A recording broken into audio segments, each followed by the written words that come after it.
Warahmatullahi wabarakatuh dan selamat sore para netizen sindonewsmakassar.com dimanapun Anda berada. Berjumpa lagi dengan saya Suwarni Damar, jurnalis koran Sindo Makassar pada program acara Bincang Sore yang merupakan program acara yang diinisiasi oleh MakassarSindonews.com, merupakan program acara yang memberikan ruang kepada para netizen untuk mengetahui berbagai hal maupun sharing edukasi terkait apa saja yang sedang berkembang saat ini di masyarakat. Untuk hari ini kita akan berbincang bagaimana terkait dengan finansial atau keuangan. Bagaimana kita bisa merdeka pada sisi finansial pada tatanan new normal saat ini.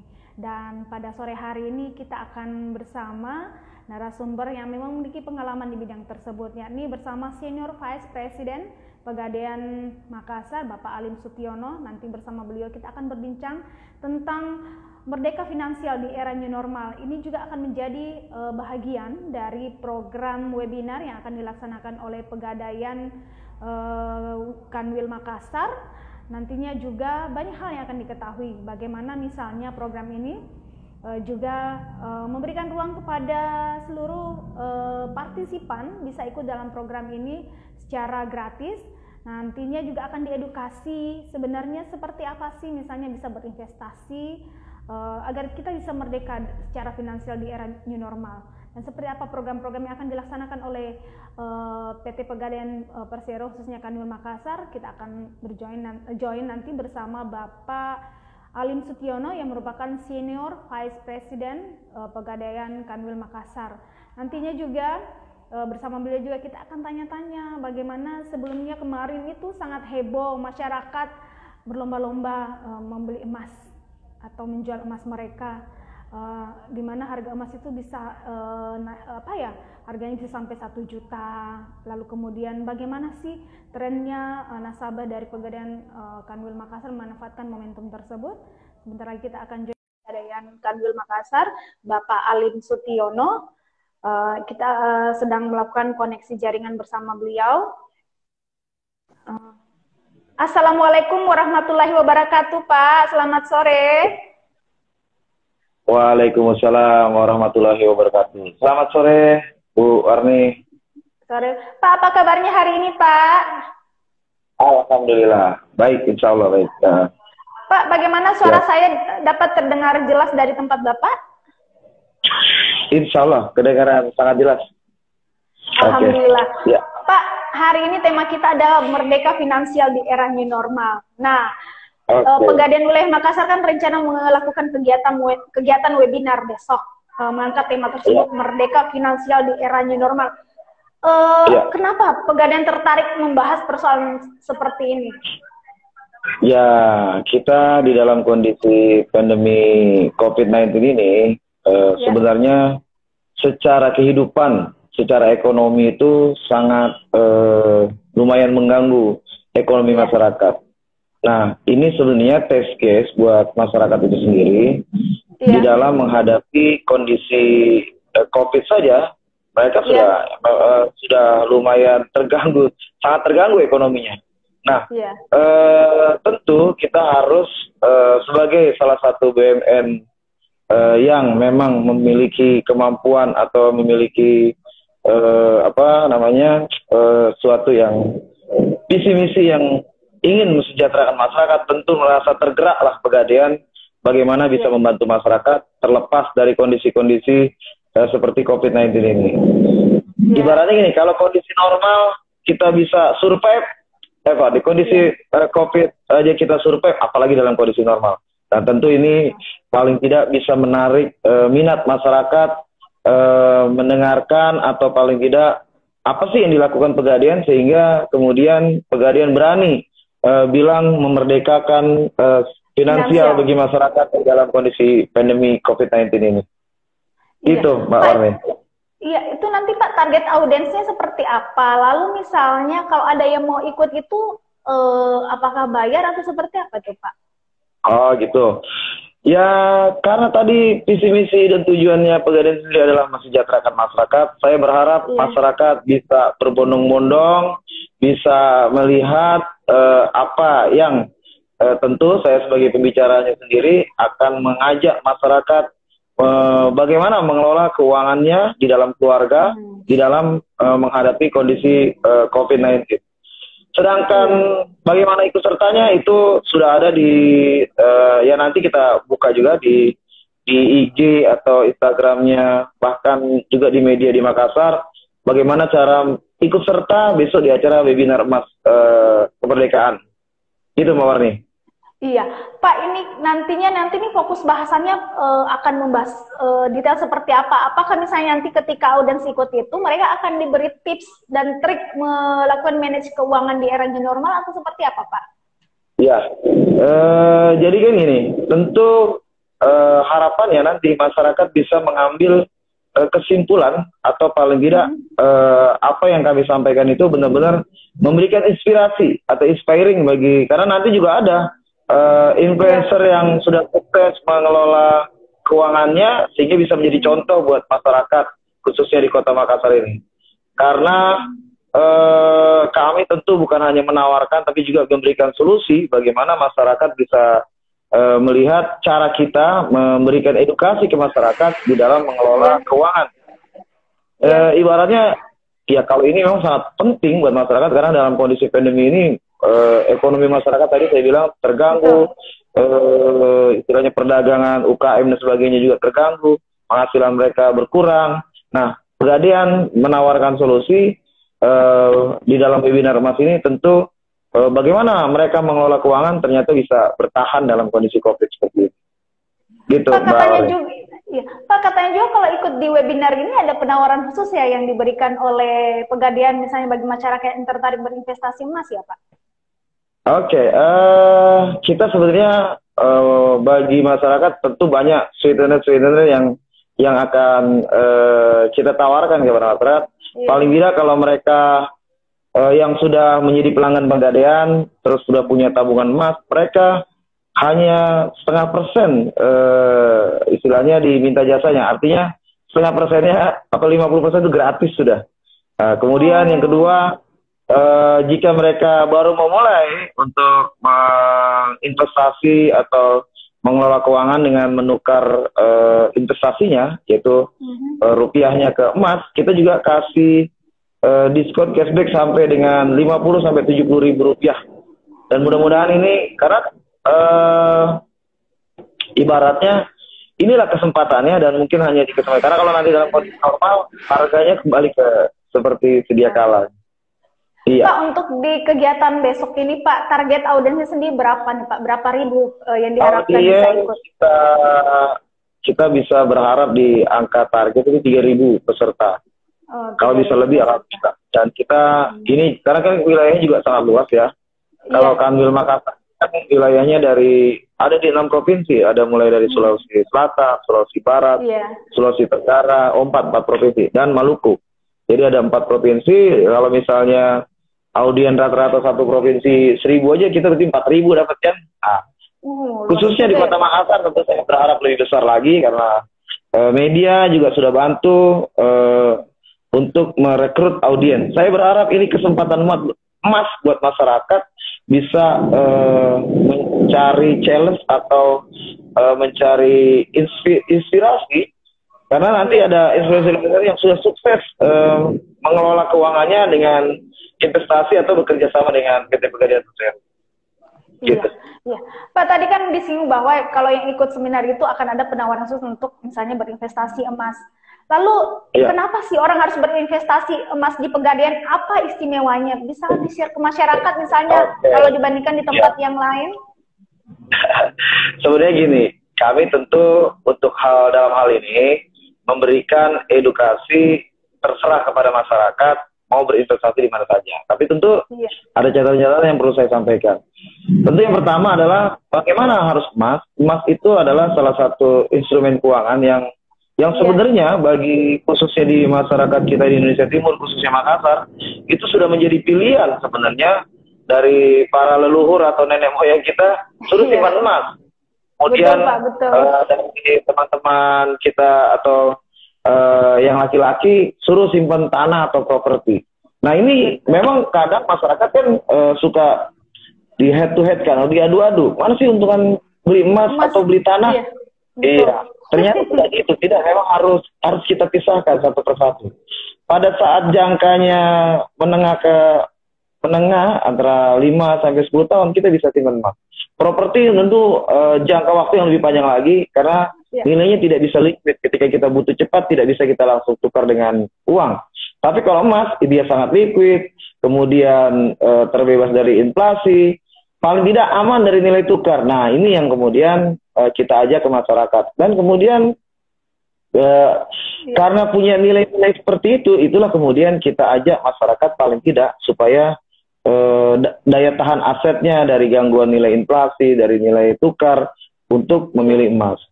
Baliknya untuk kenapa harus jangka menengah panjang itu ada trennya. Jadi kalau biasanya tren emas itu jadi memang tidak bisa ketika emas naik kemudian mau kita jual itu tentu akan mempunyai risk buat masyarakat karena begitu kita jual memang dapat uang banyak.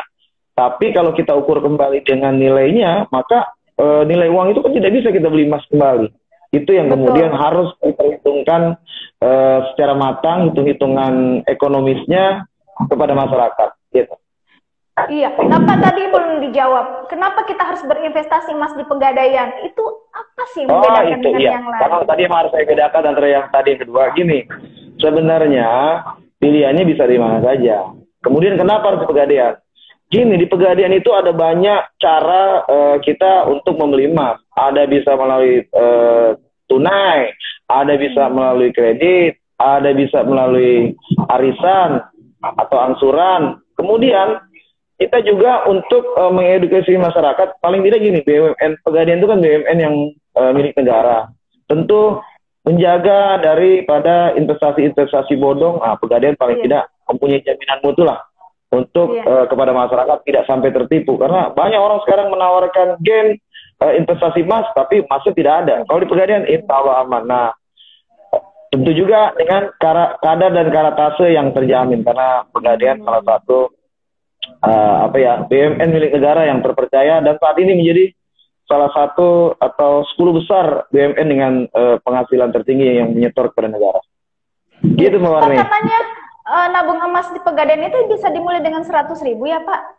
Dan katanya juga harganya berlaku ya, misalnya hari ini saya nabung emas, kemudian mau jual di bulan depan itu dengan harga sesuai itu betul ya Pak? Bisa dicairkan sesuai harga emas yang berlaku saat itu ya? Oke, jadi kembali ada dua, tapi supaya masyarakat jelas dengan penjelasan saya dan tidak merasa Pegadaian lagi jualan emas dia, makanya dia menggebu-gebu, tidak.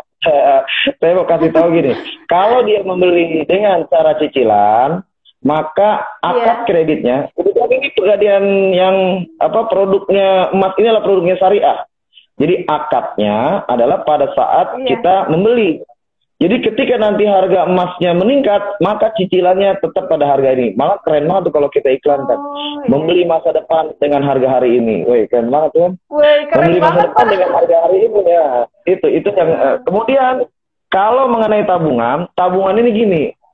Edukasi dari Pegadaian ini, orang itu kalau berinvestasi, beli saham, beli properti, langsung terbayang, investasi itu mahal sekali. Tapi di Pegadaian hanya dengan 10.000 itu sudah bisa berinvestasi. Jadi di tabungan nanti keluar buku tabungan emas itu hanya dengan ketika kita membeli emas atau menabung emas, maka membayarnya ke Pegadaian rupiah, keluarnya di buku tabungan itu langsung gram. Dan itu ketika nanti butuh mau diambil emasnya dalam bentuk emas maupun dalam bentuk rupiah, kita persilahkan. Kalau dalam bentuk rupiah tentu kita mengikuti harganya. Nah, tadi saya bilang paling nggak untuk jangka menengah sampai 10 tahun harga emas itu selalu meningkat. Bahkan untuk hari ini ketika terjadi kenaikan harga emas ini sangat signifikan buat masyarakat. Sehingga masyarakat bisa mendapatkan keuntungan dalam nilai tukar. Tapi sebenarnya yang saya sarankan adalah paling tidak menjaga aset dari nilai tukar gitu Mbak. Nah, efeknya sendiri yang dirasakan oleh Pegadaian ketika harga emas itu naik, Pak, seperti apa? Apakah orang berlomba-lomba membeli emas kemudian berinvestasi menyimpannya di Pegadaian atau seperti apa yang dirasakan oleh Pegadaian? Iya, kalau saat ini sebenarnya masih normal. Makanya kita sayang sekali kalau masyarakat tidak hadir besok di acara seminar webinar kita. Karena ini adalah bagaimana cara kita mengedukasi masyarakat, kemudian masyarakat tertarik, dan masyarakat mendapatkan value dari seminar kita. Itu sebenarnya yang kita mau harapkan kepada masyarakat. Sehingga kalau berbondong-bondong tentu berbeda ya dalam kondisinya. Artinya bisa jadi memang itu adalah pelanggan-pelanggan yang hari ini sangat membutuhkan. Namun demikian untuk target peningkatannya masih ikut normal. Jadi rata-rata kita masih di 10-15% untuk per bulannya. Mudah-mudahan dengan adanya seminar saya harapkan target kita di tahun 2020 langsung tercapai. Pak, targetnya memang seperti apa sih Pak untuk sektor Gadai Emas sendiri? Targetnya dari Pegadaian seperti apa di pandemi ini? Iya, kita tentu tidak berharap mendapatkan keuntungan dari masyarakat yang kesusahan karena adanya pandemi COVID-19. Tapi kita sedang menyamakan mindset atau persepsi bahwa dengan menyimpan emas, maka aset kita terselamatkan. Secara tidak langsung masyarakat terbantu dan Pegadaian ikut terbantu. Jadi sebenarnya kalau istilah saya tuh di ini ya sunatullah aja lah. Kalau kita masyarakat senang, value namun kita dapat untung biasa kan itu kan. Jangan sampai kita dapat untung tapi masyarakat sengsara, itu tidak sesuai. Makanya kita adakan seminar ini sehingga masyarakat merasa benar-benar terbantu dengan edukasi yang diberikan Pegadaian melalui webinar kesempatan emas ini. Mumpung sedang persiapan Hari Kemerdekaan Republik Indonesia yang ke-75, kita anggap ini kita merdekakan masyarakat secara finansial di masa new normal. Keren banget ya judulnya. Keren banget kan judulnya. Berarti memang Pegadaian tidak semata-mata hanya mengejar bisnis aja Pak ya, tapi bagaimana masyarakat bisa melek tentang bagaimana merdeka finansial di era new normal ini. Nah, lalu peran Pegadaian sendiri yang saya tahu itu bahwa Pegadaian juga memiliki program khusus di masa pandemi bagi masyarakat. Itu program namanya Gadai Peduli. Itu semangatnya itu apa sih sebenarnya Pak? Ya, tadi kita sudah memberikan pelayanan kepada masyarakat, kemudian kita mendapatkan value atau profit dari yang masyarakat percaya dengan layanan Pegadaian. Kemudian Pegadaian, mumpung perusahaan kita ini sedang survive atau layak mendapatkan profit, kita harus kembalikan juga bagaimana kita memiliki empati kepada masyarakat. Masyarakat dalam kondisi, saya keliling di Kota Makassar banyak warung-warung yang tidak bisa buka warungnya dengan normal, pendapatannya itu bahkan turun hingga sampai 40 atau 50%. Nah, kita tentu untuk masyarakat menengah ke bawah kita bantu, namanya Gadai Peduli. Gadai Peduli ini kita berikan pinjaman kepada masyarakat menengah ke bawah itu 1 juta rupiah, tapi kita tidak tarik jasa sewa modalnya atau kita tidak tarik bunganya, gratis. Hanya pinjam, ambil lagi dengan pokoknya saja, tidak perlu bunga atau jasanya. Itu berapa bulan Pak misalnya? Itu dikasih sama sebenarnya 4 bulan, jadi 120 hari ya. Dan buat masyarakat tadi di satu keluarga hanya diberikan satu orang. Karena memang ini satu orang kita Pak ya. Iya. Kita bekerja sama dengan Dukcapil. Jadi EKTP yang nasional. Jadi begitu di kartu keluarga ada 2, langsung dia secara sistem akan tertolak. Karena memang ini benar-benar kita membantu paling tidak dalam satu keluarga. Paling tidak kepala keluarganya lah yang kita bantu. Gitu Mbak Warni. Pak, itu syaratnya apa sih Pak kalau misalnya Gadai mau dapatkan program Gadai Peduli, dan itu programnya berlaku sampai kapan? Ini kita sementara ini kan kita sampai 6 bulan. Target kita adalah 600.000 orang. Kita sudah sampai di angka 75.000 orang. Jadi sebenarnya masih ada kesempatan banyak.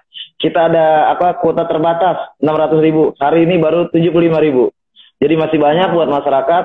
Nah, saya berharap teman-teman media bisa sampaikan ini ke masyarakat dan bisa memberikan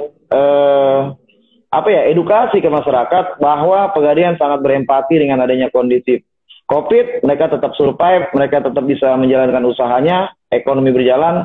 Paling enggak kalau orang bilang dapurnya tetap ngebul, hidup tetap bisa normal. Makanya istilahnya apa tadi, merdeka finansial di masa new normal. Pak, berarti Iya. ini program Gade Peduli juga mendukung program pemerintah ya dalam pemulihan ekonomi nasional ya Pak. Itu Betul. Itu emang menjadi salah satu titik poin di PEN, itu program mendukung ekonomi nasional. Pak, tadi disebutkan 600.000 targetnya, baru terrealisasi 75.000. Itu kalau dirupiahkan itu sudah berapa target sebenarnya yang disalurkan? Kalau 75 itu bisa. Saat ini sih yang tercatat di data kami sudah 30 miliar yang tersalur ke masyarakat. Lumayan besar itu, 30 miliar. Makanya masih banyak ada kesempatan. Banget tuh Pak. Itu dari semua Pak ya? Pak, itu dari semua. Ya paling tidak tadi lah. Masyarakat, teman-teman ojek online, mereka dengan menjaminkan HP-nya, mereka bisa terbantu, mereka tetap bisa. Dan orang juga sekarang jarang berpergian, kasihan juga memang. Jadi sebenarnya di waktu penyaluran kredit Gade Peduli ini pun kita ada surveinya tuh, dan memang sebagian besar adalah masyarakat yang di ekonomi menengah ke bawah yang membutuhkan bantuan konsumsi untuk dia sehari-hari. Dan ternyata memang sangat antusias. Dan ini kenapa baru 75? Media yang harus ikut membantu saya. Karena harus campaign ya Pak. Terbatas. Survei terbatas. Ya. Oke. Pak, berarti di semua unit-unit Pegadaian itu masyarakat bisa mengakses program Gade Peduli ini? Ya kan tidak semua, dari hanya menengah ke bawah. Mereka tentu kita survei sedikit di penghasilan mereka sehari-hari. Makanya tadi kalau saya kasih contoh ada tukang ojek online atau tukang bakso, tukang gorengan, gitu Pak.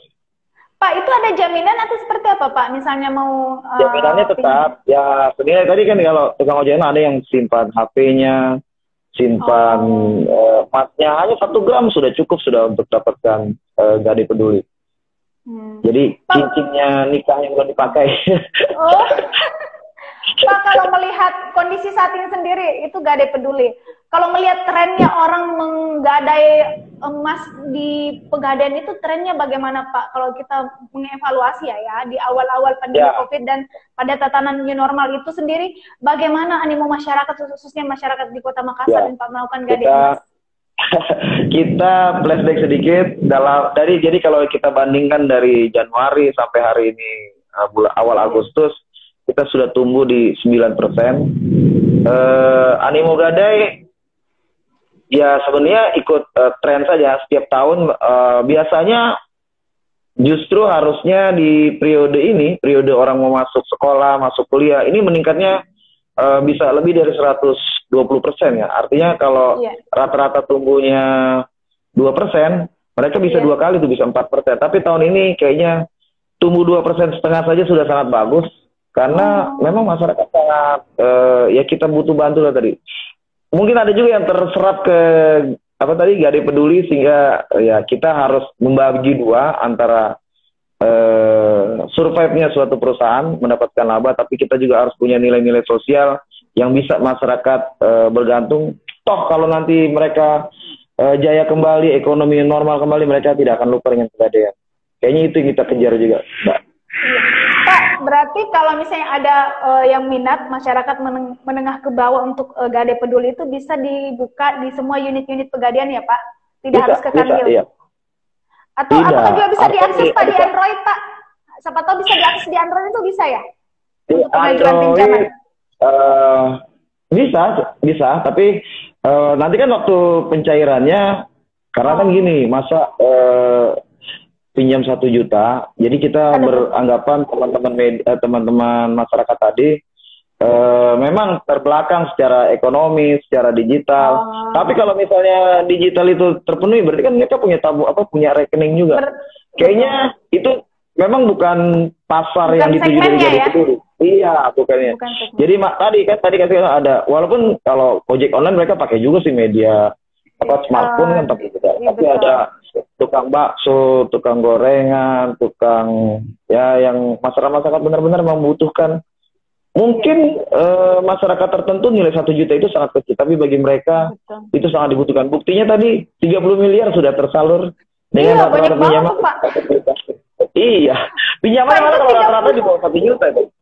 Pak, itu Ada 30 miliar 700, itu, 600.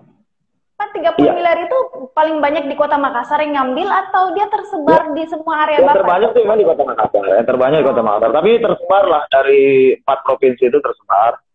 iya. 40% ada di Kota Makassar.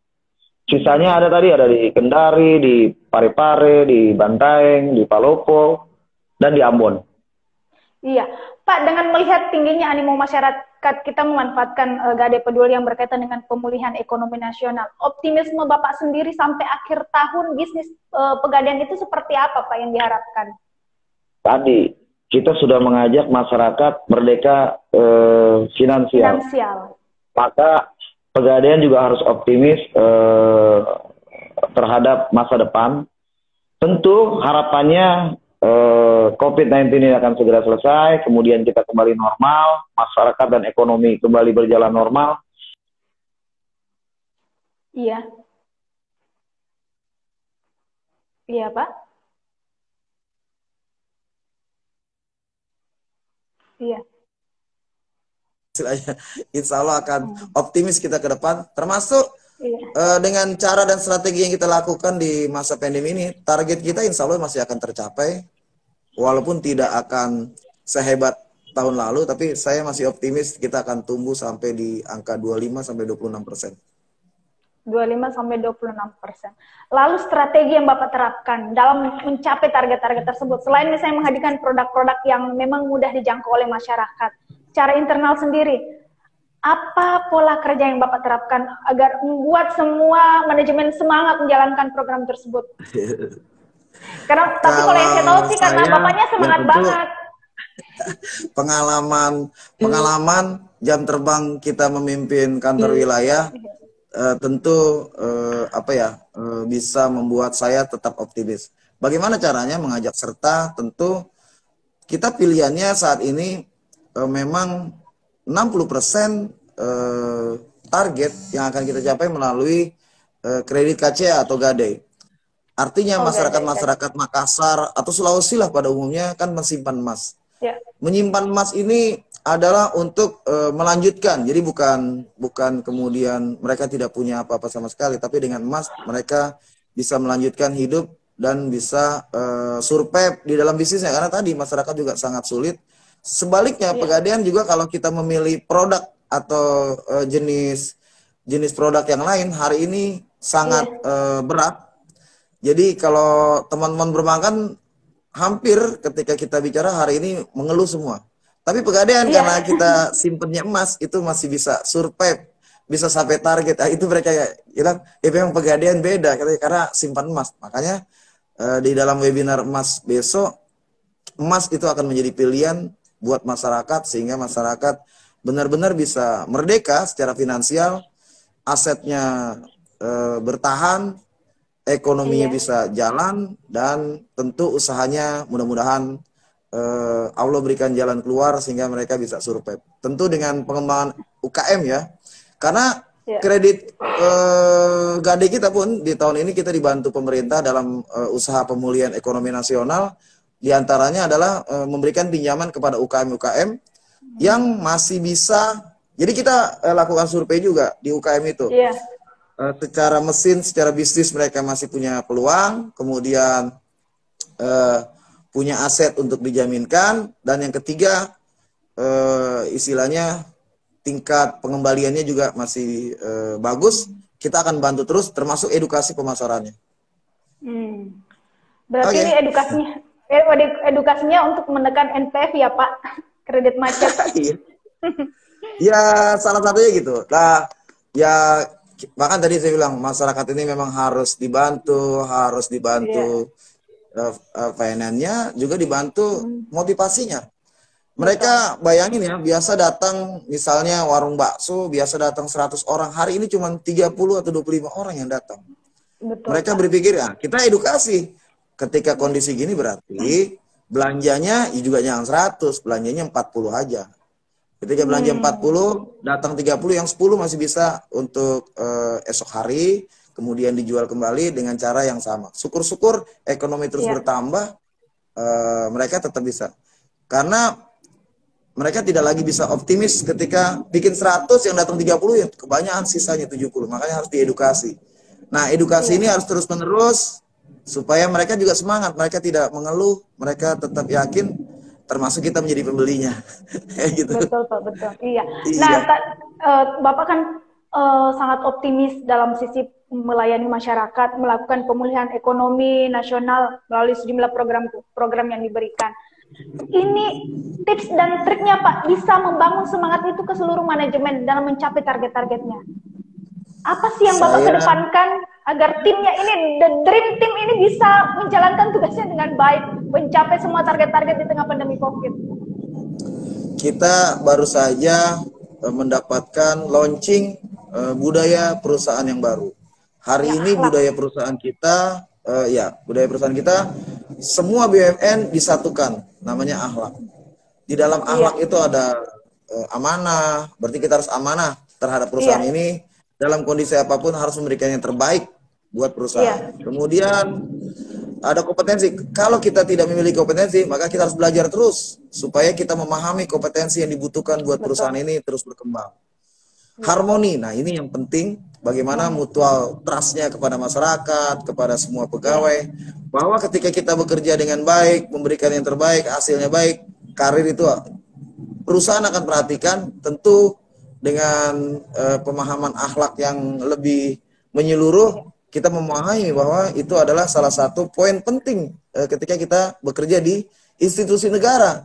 Di situ ada pengabdian, menolong masyarakat, kemudian itu memberikan profit, masa iya pimpinan tidak memperhatikan? Dan tentu saya yakin bagaimana Allah atau Tuhan itu membantu, karena Tuhan itu akan memberikan apa yang kita kerjakan sebesar biji zarah itu pasti terbalaskan.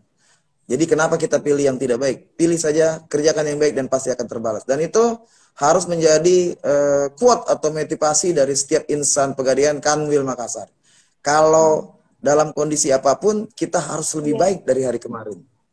Mantap, kalau kita sama saja, kita sudah merugi. Maka harus berikan yang terbaik. Hari esok harus lebih baik dari hari ini harus lebih baik dari kemarin. Begitu seterusnya. Kayaknya mantap, Pak. Kalau di media juga kasih gitu, pasti semangat terus kan? Iya, Pak, pasti, Pak, akan semangat terus. Nah, itu kan budaya yang diterapkan di akhlak. Lalu secara pribadi Bapak sendiri sebagai seorang pemimpin dalam mendorong seluruh bawahannya untuk tetap semangat, ini apa sih yang menjadi pegangan Bapak agar mereka juga bisa mencontoh? Karena kan apa yang terjadi di bawah itu kan karena atasan yang memberikan dorongan di bawah, dari bawah. Iya. Tadi pengalaman, kemudian spiritual kita harus menjadi hikmah bagi diri kita, syukur-syukur menjadi treat buat para pegawai kita ya. Karena kalau kita tidak semangat, pasti anak buah akan tidak semangat. Jadi ketika saya bilang, pimpinanmu aja tetap semangat dalam kondisi COVID, itu sudah akan langsung membuat teman-teman. Tetapi sebenarnya lebih ketika kita memberikan semangat, kita sedang mengajari diri kita sendiri, keluarga kita, supaya tetap semangat. Dan itu harus kita ulang-ulang dalam bentuk motivasi atau briefing morning atau apa namanya. Kita berikan motivasi sehingga teman-teman di kantor wilayah 6 ini tetap semangat. Dan mudah-mudahan mohon doa restu, tahun 2020 Kanwil Makassar tetap menjadi yang terbaik di Pegadaian. Insya Allah. Amin. Iya, Pak, ini kan sudah hampir 1 jam kita bicara. Closing statement-nya sendiri, mengajak masyarakat untuk ikut dalam program webinar dan mendukung terus Pegadaian dalam menjalankan target-target yang positif. Oke. Hidup itu dinamis dan akan selalu berkembang di dalam setiap kondisi. Namun demikian, kita harus punya motivasi atau semangat untuk kita menjadi lebih baik, dan yang paling penting kita berguna buat lingkungan, buat kapal besar kita NKRI. Nah, ketika tujuan kita adalah untuk bangsa dan negara, kemudian kita melakukannya dengan maksimal, maka mudah-mudahan itu menjadi inspirasi buat seluruh masyarakat. Nah, Pegadaian sedang mengajak masyarakat bahwa Pegadaian dalam kondisi apapun bisa survive. Kenapa? Karena yang menjadi produk andalannya di Pegadaian adalah emas. Emas mempunyai nilai nilai mempertahankan aset dari nilai tukar, dari inflasi, sehingga dalam kondisi dan bahkan menjadi contoh bertahun-tahun kepada masyarakat, itu bisa menjadi nilai tukar yang tahan terhadap kondisi krisis. Nah, hari ini Pegadaian mengajak masyarakat, ayo investasi emas. Dari mulai yang kecil-kecil, sehingga hari kita, hari ke depan kita lebih baik karena hari depan kita adalah perbuatan kita hari ini. Mantap Pak, keren banget Pak quote-nya. Ya, terima kasih banyak Pak Alim Sutiono atas waktunya sore hari ini. Sampai jumpa Pak. Ya, sampai jumpa. Semoga sehat-sehat selalu Pak. Ya, makasih banyak Pak. Assalamualaikum warahmatullahi wabarakatuh. Waalaikumsalam warahmatullahi wabarakatuh. Selamat sore, salam sejahtera buat kita semua. Ya. Ewako. Demikian Ewako. Ya, demikian tadi bincang sore kita bersama Bapak Alim Sutiono yang merupakan Senior Vice President Pegadaian Wilayah Makassar. Banyak hal yang disampaikan oleh beliau. Yang terpenting adalah besok jangan lupa ikut webinar yang dilaksanakan oleh Pegadaian bertemakan Merdeka Finansial di Era New Normal. Pada program webinar Zoom ini akan banyak sharing edukasi, tips-tips bagaimana kita bisa merdeka dari finansial pada era new normal yang akan dibagikan oleh Bapak Alim Sutiono yang juga merupakan salah satu narasumber pada acara tersebut. Yang berikutnya adalah berinvestasi emaslah, utamanya di Pegadaian, karena banyak hal yang bisa dimudahkan di Pegadaian, mulai dari 10.000 kita sudah bisa memiliki tabungan emas dan nilainya pun bisa ditukar dan berlaku pada harga emas pada saat hari itu ketika akan dijual. Demikian bincang sore kita. Saya Suwarni Damar, jurnalis Koran Sindo Makassar, mengucapkan terima kasih atas kerjasama dan perhatian para netizen dimanapun Anda berada. Mudah-mudahan kita bisa bertemu pada hari-hari berikutnya dengan tema yang berbeda dan menghadirkan narasumber yang berbeda pula. Wabillahi taufiq wal hidayah. Wassalamualaikum warahmatullahi wabarakatuh.